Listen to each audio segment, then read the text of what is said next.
Hey everybody, it's Andrew Brown, and in this video, all I want to do is just warn people when you're using SageMaker to make sure everything is turned off. I ran into an issue with SageMaker Canvas, and I'll show you what I mean here. I'm going to go SageMaker Canvas and look at the pricing. But the thing is that I noticed that SageMaker Canvas costs $1.09 while it's running, and so it's not very clear. So it says workspace instances, $1.90.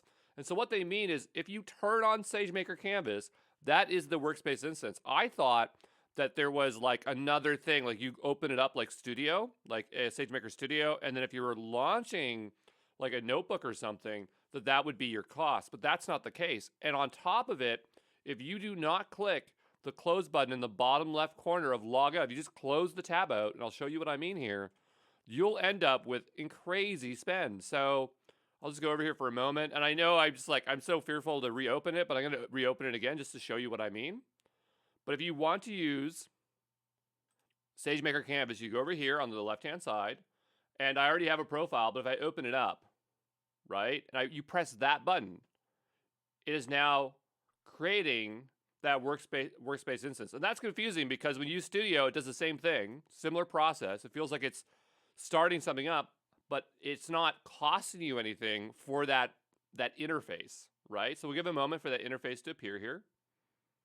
All right, so this is started up, and what I want you to see here, that this thing, just being here is costing you money. I had no idea. Again, I thought, you go here, you work with models, you do something with it, that's gonna be your cost. But apparently this interface itself costs you money.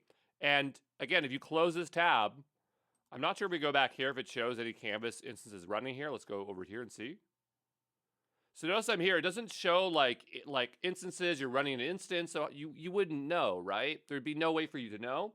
And so if you go over here, you have to click this button to log out of your workspace instance and stop the workspace instance charges. So it doesn't show it as an instance. And the other thing is it's not like it's an EC2 instance. It's not like we can go over to EC2 and take a look, right? And we go over to here, and it doesn't show any instances running. So the only way that you would know is that you'd have to very carefully understand what it means. So workspace instance is dedicated, etc. You pay based on the number of hours SageMaker Canvas is used and logged into, right? And then you have to log out here.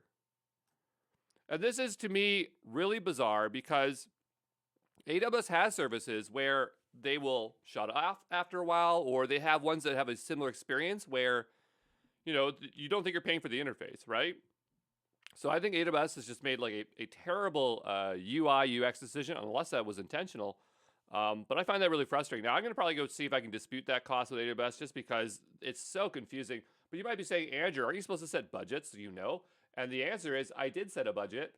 I'm going to try to show you here on the screen here. So I did set a budget here, and it did send out telling me that we're going to go over the actual amount, right? The reason I didn't notice it is that we use Outlook and then it forwards to my Gmail. And I found out it doesn't actually forward to my Gmail, so I don't even see the alerts, which is kind of frustrating. And that's kind of a technical issue on our end. But if I had not noticed, and did we log out here? Yeah, if I had not noticed here on the dashboard that cost, I would have totally missed it. So that's really frustrating that this user experience has so many flaws to not help you catch that cost. And yes, there are budgets there, but at the same time, AWS, come on, what the heck?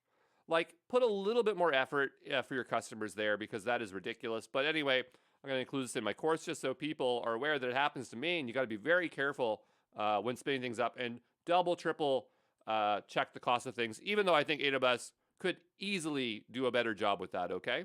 Ciao.